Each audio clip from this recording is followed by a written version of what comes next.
This is The Collection. Now your host, the Boat, Brad Gilmore. All right, and we're here with two of the stars of FUBAR, what we've been talking about, the new Netflix series. Baruchel and Gabriel Luna join us right now. Gentlemen, thank you so much for taking the time. Thank you, sir. Yeah.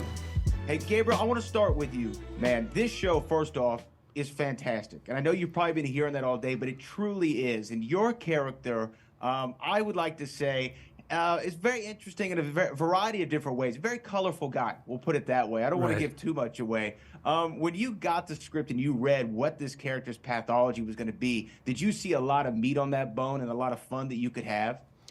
Absolutely. We knew of the project. Kind of. Arnold and I have the same team, so and we worked together previously. So as it was in development, I kind of knew that they were shaping kind of a character in this form, and I was really happy and excited to see what they had done with it and how they had incorporated a lot of Arnold and I's real life relationship into the character. And yeah, no, he just loves him, man. He loves him. He's like a second dad. I want to make him proud, and I've literally worked my whole life so that he'd be impressed with what I've done, and then to find out, what he has done in his past and makes us mortal enemies. So yeah, there's certainly a lot of meat on that bone, and I enjoyed playing Boro. And in the same way, Gabriel, you have kind of this juxtaposition with Arnold's character. Jay, you kind of do too. You have a very interesting relationship with Arnold in the show. Talk to me about when you read the script. Did you see the same thing, like I almost asked Gabriel, of like, wow, this is going to be a very fun dichotomy to play off of Arnold Schwarzenegger? Oh, absolutely, yeah. I mean, even if there was like nothing good on the page, it would have been a blast, But I'm spoiled that there was a bunch of good stuff, and yeah, I knew I'd be able to kind of, I don't know, have fun, do funny stuff, get to jam with some people that I respect, and then and then get to be super awkward next to the greatest movie star in the history of cinema. So yeah, pretty wicked. What's so great about this show, Gabriel, is that it is an action comedy in the ways that we like an action comedy. There's a lot of jokes, a lot of fun, but these huge set pieces, these big action moments, and you have to really balance that tone very specifically so there's not too much of one or too little of the other. Right. Did you think that, I guess my question would be for you, did you think that the balance of it was there and you saw on the page what this was going to be when you got to the screen? No, I think you hit it right on the head, Brad. That it's a fine balance, and you want to turn the fader up in at certain levels for the whole thing to work and for it to all sing. Everybody has to be playing their part, and I think it was important for me to ground Boro in the reality of what his goals were, and to give him a severity and a seriousness that plays counterpoint to everything else that's happening, and I think that's just, and Jay's character, of course, is someone had mentioned before, and I think they're kind of right in the sense that he's our access point. He's very much this outsider coming into the family, and being the audience's eyes and ears, and so all of that has to be set at the right level, and I think the script does that really well, and everybody executed in a way that makes it work. Jay, the comedy that you're able to execute in the show, Gabriel's right. It's so excellent. Nice. We kind of experience a lot of this through you. But on set, when you're shooting with who you called the biggest movie star of all time, Yep. Did you try to ever throw something at Arnold to make him maybe break a little bit and see if you can kind of get past the facade that is the Iron Man of Arnold Schwarzenegger? Are you out of your mind? No, I was just I don't want to be the one that gets there is such a clear rhythm and machine in this on that set, and I would come in and have an argument with Monica, and then I would go away for another 3 weeks and come back and shoot another scene. So I did not have the right to mess up anything. So I was Arnold himself is the prankster. Yeah, he's going to be the guy that's going to pull one over on someone else. So. Has he ever pulled one over on you, Gabriel? Well, I remember once on the Dark Fate set, he'll ask for another one, and just to do something silly, like pull his teeth, do that weird smile he does, and just to say some ridiculous line just so that he gets it out there. He has it in his mind. He wants to do it. He'll ask for another one, and he'll just he's a very playful person. I mean, he's very serious, very disciplined, but knows how to balance work and play. I think with everything, whether it's you're working on a television project like this or a different movie, we always have that one thing that we're going to take from that and carry it with us throughout everything else that we do in life. Jay, what's your one thing from FUBAR that you're going to carry with you forward on any other project or a creative endeavor you might work on? That's a great question. You know, just that, like, so I gave Arnold, like, I tried to kind of give him a bit of space because he's, you know, I don't need it. He doesn't need one more guy to sort of like interact with or whatever, you know, and I kind of just was like, didn't want to bug him. Right. And, no matter what, anytime that I was in a scene with him, he'd always come up to me after and tell me I did a good job. He liked what I did. He liked how I said that. He liked how I played that moment and all this stuff. And it was like, it was just like, I was kind of touched by that, and I saw how far that went for me. I felt that, and so it's like, you know, it's just goes to show you, like, that stuff can mean a lot to people and be kind of what you need to get through a day in a job where you never know if what you're doing is good. And Gabriel, the same question to you. I mean, the proverbial pat on the back from the Terminator, I'm sure, does go a long way and gives you that confidence boost, like Jay was saying. But what was your one thing that you would take away from this experience? I mean, you're right. It's you know, I think when we worked together the first time in 2018, what I took from that was the just taking care of your body, you know, like brushing your teeth, you know, training every day not for results, but just as a habit, something that you do. It's part of your life, and so that I've carried to the present day, and then. Working with him again and working with this entire cast again on FUBAR, I think it was possibly just how to try to maintain some kind of connective tissue with the rest of the cast when you're off on your own kind of arc, you know, playing this villainous arc. So, but to still keep the energy kind of flowing.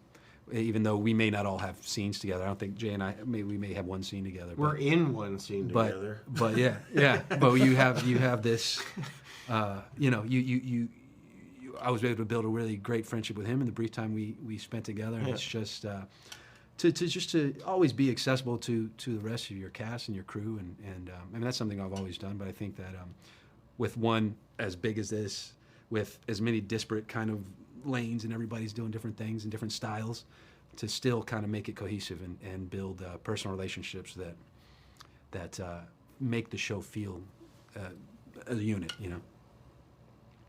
This might be my last question for both of you. I will just say, is there a particular episode that we should watch out for from both of you individually? One that sticks out as, man, I cannot wait for people to see episode blank. Jay, first question to you. Oh, man.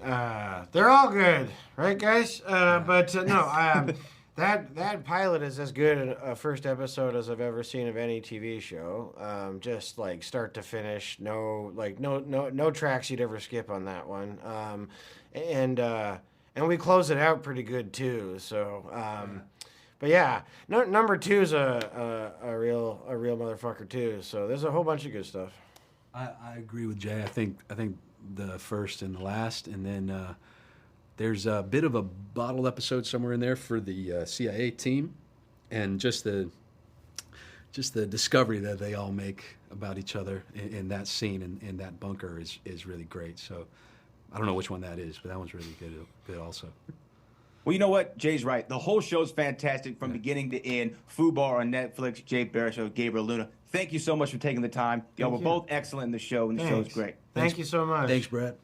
And we're here with the 3 stars, the 3 people I've been waiting to talk to all day. Of course, Milan, Travis, and Fortune. Whoop, whoop. We're in the building. We're talking about FUBAR. And Milan, I'm going to start with you, man.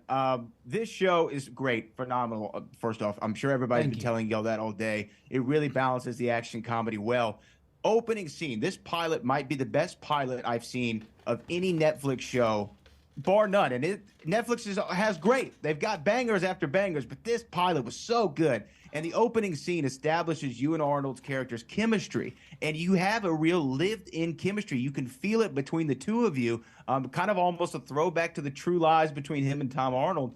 How did you build that chemistry with Arnold? Did you take time off set to try to get to know each other, to have that great back and forth? What I did was I saw Arnold was a fan of chess, so I would ask him to play chess, and he kept saying, yeah, sometime, when I get some time. So it was one day on lunch, I burst into his trailer with my chessboard to play Arnold, and I cooked him. And if you don't know what cooked means, that means I whooped him real bad. So I let Arnold know I was the greatest chess player that ever was on the set of FUBAR, and from there, we've been boys ever since. I want to hear What are you talking about? his exactly. his reaction. His to take that. on Oh, it. absolutely. Listen, it's so good, right? That he did a whole, it's Bits and Pretzels, it's a whole environmentalist conference in Munich, Germany, and he shouted out, there goes my friend Milan, who's great in chess. Wow. I'm saying, That must be it's true. a thing. It's a thing. That's a life moment. I think I would just call it a day after that. I would 100%. rap. Like, there's nothing else to do in life after that. Because I don't know anything else I can beat Arnold in, but I can beat him in chess. You could beat him in chess. But when you talk about chemistry, Travis and Fortune, I mean, the two of you with the one-liners, the comedy, y'all really bring it in this show. Let me ask, Fortune, I'll start with you. Was there a lot of, was that all in the script, or was that a lot of improv that y'all would kind of fire back and forth with? A lot of it was in the script, but then we would add like the fist bumps or the looks or the hitting or stuff like that. And then occasionally we would we'd go off script a little bit. They would give us some freedom to add things that made it feel like there was a really long relationship there. But the chemistry was pretty on point from day one. Love at first sight for sure. That's right. And when you found those On-set improv, romance. That's the secret. That's the secret. On-set romance right Uh-oh, here. Jax. but Travis, that chemistry was established, right? Y'all have the fist bump. Y'all are coming up with the little things. When you would go off into those improv moments that Fortune said y'all would have every so often, how did everyone else respond? Arnold, I guess, chiefly, was he okay with the improv? Would he kind of roll with it? Everybody wants to play. I feel like this set, the environment was really supportive in that way, where all of us felt very free and able to be spontaneous, because the script was so good that allows you more freedom to play. And so everyone was game. And sometimes Everybody being game. Arnold would improv first, and you had to be ready and not break. What would he bring? Like, is he firing off jokes? Is he trying to prank you? What is Arnold doing? One was he's like something as an Alabama tick. That was the one he had to keep in there. He's like, I'm keeping this one. Like he's holding on like an Alabama tick. Yeah, that and we were one. like, what do you say? What do you Like say? an Alabama tick. Like an Alabama tick. We're like, all Still right. don't know what you're saying. Still don't know. Try again. He would always say, it was always fun on set because they would be setting up the lighting. He goes, it's not a documentary about lighting. Let's go. No one cares about the pillows. It's not a documentary about I came pillows. into a scene where I ripped my shirt on the door and I had a hole in the middle of my shirt, and he's like, keep going, it's fine. I go, I can't have a hole in my shirt. But you know what? For him setting that up, because this is the first series that he ever did, obviously, you kind of get time to gel. More than in a 2-hour movie, you have this 8-hour movie where you can really explore characters. But Milan, there's a lot of jargon that you're having to spit out. There's a lot of heavy baggage that you're having to have there with the script. Was that difficult for you at all to kind of remember all that jargon? Yes, very difficult. Listen, the jargon was beyond belief. When we talk about comics, action figures, anime, I got that down pat because I'm a blurred. But as far as like talking about a Chinook helicopter, when I tell you how many times it took me to say that line, oh my goodness. What was it? I don't know. It's a helicopter, and I think it's spelled CHINOOK. So I had to learn about helicopters, learn about speeds and everything, but it was fun to dive in because one thing I love is learning. So this role stretched me in ways I didn't imagine, and it was awesome because when you get stretched as an actor, it makes your performance even better. And Fortune, I'm going to bounce off of that to you because this is an action comedy. And I think when you do an action comedy, you can't have too much of one or too little of the other. Yeah. Obviously, you and Travis and the whole cast brought the comedy. But for you being able to get into do some action stuff, that was probably something that you really, I would think, reveled in, the opportunity. Yeah, I mean, I never thought I would get the opportunity just because I wasn't sure if anyone would think of me in that way, just because I am known so much for comedy. But I have a big athletic background. I played 3 sports a year. I played tennis and soccer in college. I've always had this the love of getting my hands dirty and doing things like that. So to finally get to be more physical in a project was really fun for me. And the more I did it, the more I wanted to do it. One of my favorite days was when I was shooting with Arnold at this farmhouse, and it was a full day of explosions and guns, and we were on the ground, we're army crawling, jumping over things, dodging things. Like, that was my favorite day of the whole shoot. And I got time for one more question. Actually, I don't. I'm out of time. But guys, thank you so much for that. I appreciate it. See, I left a little tease there for you. Thanks the for show's having us. fantastic. I really appreciate the time with all three of you. Thank you. Thank you.